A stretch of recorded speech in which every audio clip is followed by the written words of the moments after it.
Tour guides of Reddit, what's the worst thing a tourist has ever done under your supervision? Former whitewater rafting guide. There's a calmer section of the river people can, if they choose to, hop out and swim through. They are wearing life jackets so you can just float through it. This woman decides she wants to try it and hops out. After she pops up, she slowly tilts forward until just the back of her jacket is out of the water and she's completely still. After 5 or so seconds of this, I start to realize this might not be intentional and paddle over and physically pick her head up above the water, followed by her gasping for air. I haul her in the boat and ask what happened. She said she didn't know what to do as she'd never been submerged in water before. 1. Why are you on a whitewater rafting trip? 2. Why didn't your strategy involve moving your body? The life vest can only help you so far. I work at a brewery tap room and take people on brewery tours. During fermentation, CO2 is produced and excess comes out through a runoff pipe and into a water bucket. One of the attendees, who was being a pain and trying to be funny but nobody was laughing, asked me what the pipe was for, so I gladly explained. He then asked what would happen if he breathed it in. In disbelief of his stupidity, I told him he would pass out, damage his brain. He then proceeded to grab the pipe and take a breath. He was then ejected and barred. Some people are just beyond belief.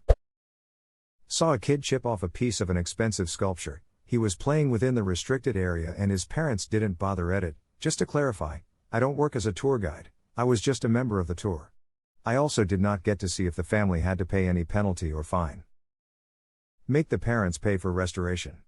In most places, parents are responsible for the damage caused by minors. Yes, the statute of obligations. Tour guide at a university. Small group gets into our gardens where there's a big turtle pond. Girl gets excited and wants a close-up of the largest snapping turtle. Girl loses her phone to the turtle and tries to get the university to buy her a new one. Girl was lucky she still has all her fingers. What university is this that has a turtle pond? I want a turtle pond instead of the highly aggressive geese on my campus. I do not like the cobra chicken. Saw a kid knock over a set of replica Civil War rifles that were on display, and then his mom got mad at the tour guide for yelling at him. The kid and his mom were kicked off the Civil War tour.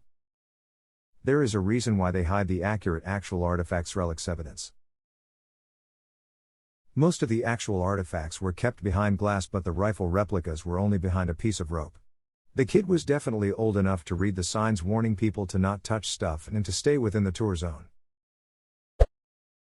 Couple of guys I used to play cricket with went on a school trip to Auschwitz and decided to steal a small pair of glasses and some buttons they found half buried in the ground.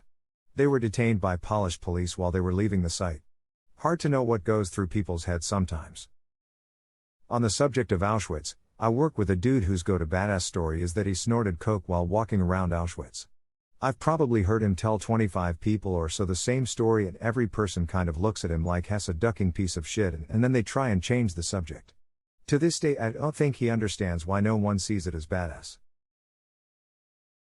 I have a coworker who tells a similar, but not nearly as offensive, story as your coworker, and apparently I was the first person ever to tell her that story isn't funny and really does not reflect well on you. I'd stop telling it. She had been telling the story for 5 years. What's their story? Did they stop telling it after your comment?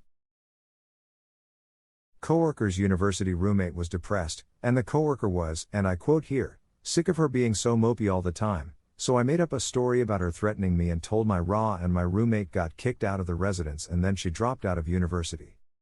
So funny, right? Me and a separate coworker who she was telling this story to looked at her in horror and told her people with depression need help and that the story was not funny, and she really needed to stop telling the story. Like seriously, this girl was a sociopath. Edit. Yes, this is worse than doing coke at Auschwitz. I think it's better if she keeps telling it so people know not to be around her. True, I never thought of it this way. My cousin is a tourist guide and biologist. Most of his tours are in Africa. He instructed his group of 20 to 25 people, including kids, not to wear any type of earrings or collars, especially shiny stuff, since they were about to go into a thick forest to try to see a bunch of animals. This is very important because 20 to 25 make a lot of noise, which makes wild animals run away or hide. It's even worse if they're wearing shiny stuff they can spot from far away. Okay, so this woman complains, decides to wear shiny earrings anyway, Cousin tells her to get rid of them or she ain't coming with the group, so she obeys but puts them on a bit later. Some species of monkeys in that area love shiny stuff. They rip the earrings from her ears. Edit, okay, I wasn't ready for the inbox nukes. Yes, my username makes everyone cringe. Shaving your teeth is a truly enlightening experience. Make sure to sleep properly so you don't wake up too tired and end up picking your razor instead of your toothbrush when you shave your teeth. D. Not a tour guide per se, park interpreter, but once had a lady with a thick New York accent try and pet a black bear. This reminded me of last summer. I was walking back from the beach with my young kids and the biggest black bear I've ever seen ambled out in front of us. We stopped, backed up slowly, and watched him scratch on a tree near the path from a safe distance. This lady in heels and a fur wrap goes strolling past us and I reach out and tap her shoulder and tell her to stop, pointing to the huge bear. But my car is that way. She snapped. Yes, I whispered, mine too, but we have to wait for the bear to leave. She was so upset at getting delayed by a bear that she turned around to try and find another route. There isn't one. The bear wandered off into the woods less than a minute later. Edit, yes, black bears generally are shy and easily frightened off with loud noise. Yes, black bears typically are not a threat. Some black bears are so accustomed to people that they don't care about your noise, and some black bears will swat or otherwise harm you if you get in their way. The point of making noise in the woods is so you don't startle a bear. This particular bear gave no ducks about our noise as we approached or my initially yelling of "Get away, bear." So we gave him the right of way. Heels and a fur in the summer at the beach.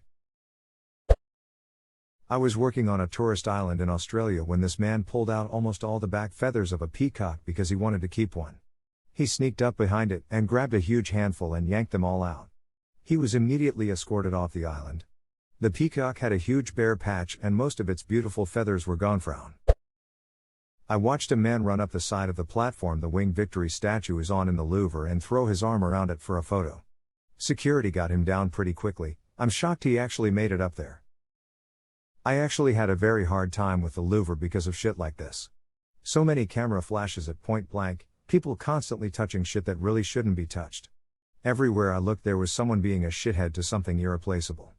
I was in the part that was still set up like a palace and came into a room to find some dude holding a 500-year-old Chinese tapestry up to his face and rubbing it between his fingers.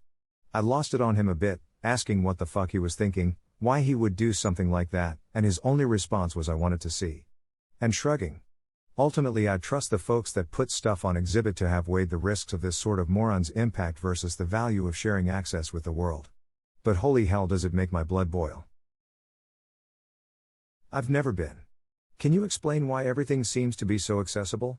Like I get people want to get up close and personal, but there's got to be some sort of happy medium of letting people get close but not too close. I'm not entirely sure why, but the conservators clearly are comfortable with this sort of stuff happening on occasion. They allow photography without flash, which is very accommodating and a good compromise, but thousands of people per day don't bother to turn theirs off. Very few pieces are behind any serious security, the Mona Lisa is the only one that comes to mind. The docents can't possibly police it all, and lots of folks, as you can see in this thread, take stanchions and bollards as suggestions for people beneath them. Short of putting everything behind glass, which isn't great for some pieces, a lot of art you are supposed to get right up to, just not pet, or some sort of authoritarian eugenic nightmare where we breed the tendency to be a thoughtless selfish piece of shit out of the species. There's not much you can do otherwise. This stuff absolutely should be shared, and a certain amount of degradation is inevitable, but there's always going to be folks that won't follow reasonable guidelines, or claim ignorance, or refuse to keep reasonable control of their kids, or just not give a fuck in general. At the end of the day, the folks at the Louvre know what they're doing, one of the best in the world, right? But still fuck people who can't figure out you shouldn't be touching shit at a museum unless it's been made clear that you can. I was at the Smithsonian National Gallery a few years ago, and one of their exhibits had ear beams coming down from the ceiling. If you obstruct the beams, there would be an awful alarm and a voice over a loudspeaker saying "Step back from the exhibit." A guard would respond within seconds. I'm not sure why more major galleries don't have similar systems, especially an institution as prestigious as the Louvre.